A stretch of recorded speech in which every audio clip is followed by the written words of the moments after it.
Welcome to online lectures by CA Studies. For more lectures online, please do visit castudies.lk. Hello. I hope that so far you all have understand for what I have been teaching so far about starting from introduction to law, what is law, and the Sri Lankan laws that we have so far, the acts itself. So far I have covered those things, and this is the third part, which is the legal system in Sri Lanka. Many of you think about the legal system in Sri Lanka, which is maybe the courts itself, but no, there are two types of legal systems in Sri Lanka. One is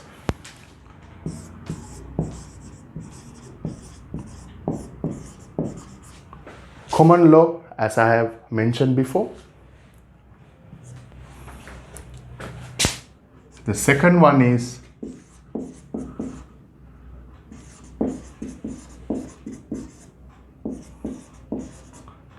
statute law.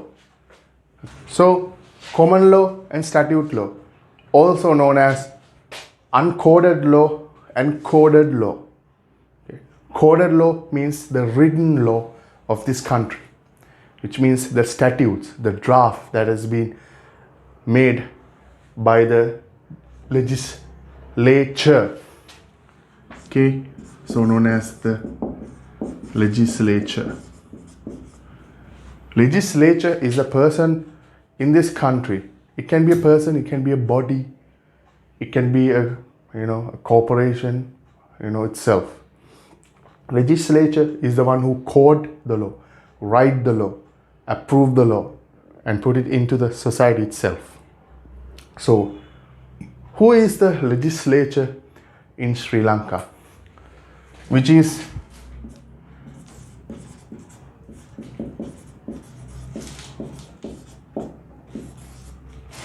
the parliament. Parliament is the supreme body of legislature in Sri Lanka. Parliament is the one who makes the law in this country and pass the law itself. When they have draft a law, it goes towards the parliament, and we have 225 ministers so you need to get approved, which means they are having a vote. So majority from out of 225, you need to have at least, 170 minimum in order to pass a law. It cannot be 50-50. Has to be majority. At least 60% or 55% in order to pass a statute itself. Okay. Go to the uncoded law, also known as common law. Okay. It's actually the judicial decisions that has been committed by the judges itself. So the judges makes the common law. Okay. The judges has the authority or the freedom to make their independent decisions in the courts. Even though if it's coded, the judge can be emotional. They can be in the sense of equity and trust. They can have their own decisions at the end of the day. And also they are also called appeal. If you're not happy with the judge's decision, you'll go to upper courts itself. We are starting from MC, so known as magistrate courts, and it goes to HC, High Court, or District Court. High Court handles the criminal cases. District Courts handles the civil cases. If you're not happy with these judges, you go to the Court of Appeal itself. A two-bench judge actually gives the decisions. If you're not happy with that, you can go up to the Supreme Court. This is the last. If you're not happy with this, that means you lose the case. Okay? But at the end of the day, statute law prevails the common law, because it has been written, it has been passed by our supreme body of our country, which is the parliament. Parliament, we actually voting to people, the representatives, to go to the parliament and makes the law for us to make our lives better. So whatever the law has been passed by the parliament prevails the judges' decisions, which will actually come under the Supreme Courts. So that's why. So this is the basic system of Sri Lanka in the legal aspect, which has been defined by common law and statute law. Now, let's talk about the judicial precedent. Make sure that bear in mind, you have to listen very carefully at what I'm going to say. This topic can be very confusing because this contains a lot of definitions and a lot of general understanding. So you have to bear that in mind. Okay? Judicial precedent is that when judges give decisions in a court case, that you will be used as a future reference for other cases that are planning to come to the courts. For example, if there's a robbery, case, like someone broke into the house, someone beat a person, just fallen down, and they were bleeding, and the thief comes and robbed everything and they fled. And the police will catch the thief and will come into the place. And he will be charged under trespassing, burglary, robbery, assault, and battery, grievous bodily harm, and many other things. So if there's something happen, the same situation in that neighborhood, the judges, the police have that past reference, the case that can be applied into the current situation. So what the judgment was given to the previous thief will be given to the current thief as well. Okay, so this is the basic definition of judicial precedent. Okay, and now when it's come to the judicial precedent, the judges, when they given the judgment, they have to justify two different ways. They have to institute the dispute itself. You have to mention that, it's give the earlier decision of the dispute and the matter of what they are, the purpose of the decision that they are planning to give by the judges. And the second is a reason for the decision. The reason for the judgment, why the judge has given this judgment, for what purpose, what are the law applicable for that, how it differs from the answer from the plaintiff, apart from the defendant itself. So the judge has to, give a huge, a brief about their judgment itself.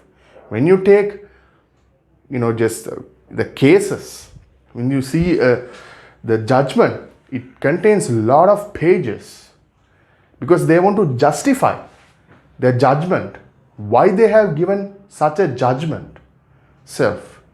Please make sure, you go and read some law books, some law reports about mainly relating to your subjects, commercial laws and business laws.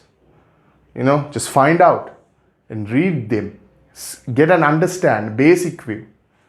It has the plaintiff versus defendant, given the names, given the fact, the purpose of the case, of the, what has happened, what is going through, how many, if there's an appeal, what was the appeal about, and then the judgment given by the court, the judges, judge or judges. It can be many, it can be one, just for your general knowledge purposes. That's the thing. Okay, children, let's get back to the work. When it's come to judicial precedent, there are actually two ways that you can describe the judicial precedent. These are actually general principles that are vested in this theory, which is ratio decidendi and obita dicta. These are all Latin words that you have to use, that you have to memorize, and you have to say the definition of this. That's why. In ratio decidendi, this is actually decisions that has been vested by the judges and must be used by the inferior courts that has been given by the upper judges, the upper courts judges. As an example, the magistrate court, the lowest court in the court system, is given a decision which say a robber is not guilty, and it will goes to the high court because they are not happy with the decisions. Okay, and the high court make the robber guilty because they have found enough evidences.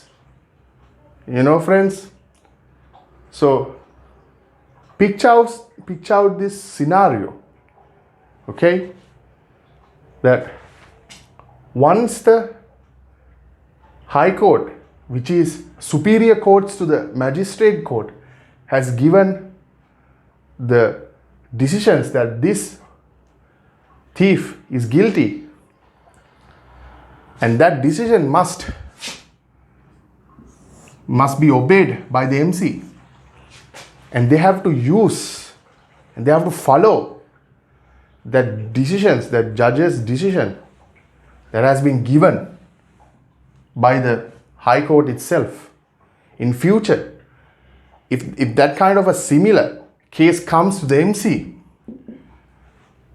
they have to make sure that they have to follow the higher court's authority, the decisions. Okay? And last but not least, the obita dicta. In this one, this is actually a different theory. Okay? When, let's say, the high court did not charge the robber, the thief, is not guilty, but the plaintiff is not happy, they goes to the court of appeal or Supreme Court. But the Supreme Court does not have to rely on the inferior court's decisions, because this much more higher court. They can actually, we call it slash the decisions of the lower courts, the judges, the judgment that they have given. They can come up with their own judgment, self. But normally judicial precedent is used as lawyers, as references, mainly. It's because what happened and what will happen and what is going to, and what will happen when it happens before, and what will be helpful to prevent on what is going to happen. The famous example in Sri Lanka is the constitutional crisis that has happened, in previous government when they appointed 2 prime ministers, which actually the previous prime minister has been sacked, which is constitutionally also known as illegal. In the constitution itself says president cannot sack a prime minister which has came from a majority of vote to the parliament, which means if I am the prime minister, if my party has won the elections, has came to the parliament, and I became the prime minister, the president does not have the authority to kick me out because I came from the majority, which means the people. Okay, but however, there's another clauses that has been mentioned, which is the other party fails to clarify their objections, which is that a president can actually sack a prime minister by these reasons also, but the defendants failed to exploit that. So that's why during the political turmoil, the parliament was useless. They could not come up to a decision. That's why he went to the Supreme Court to get a decision. And with the majority of judges, the plaintiffs won the case. That is, constitutionally, it's unacceptable that a president cannot sack a prime minister which has came from a majority vote to the parliament. It has been justified. And that's a court reference. So in future, if the same thing happened, the Supreme Court can rely on the previous court reference, which has been happened in 2018, I believe. 2018.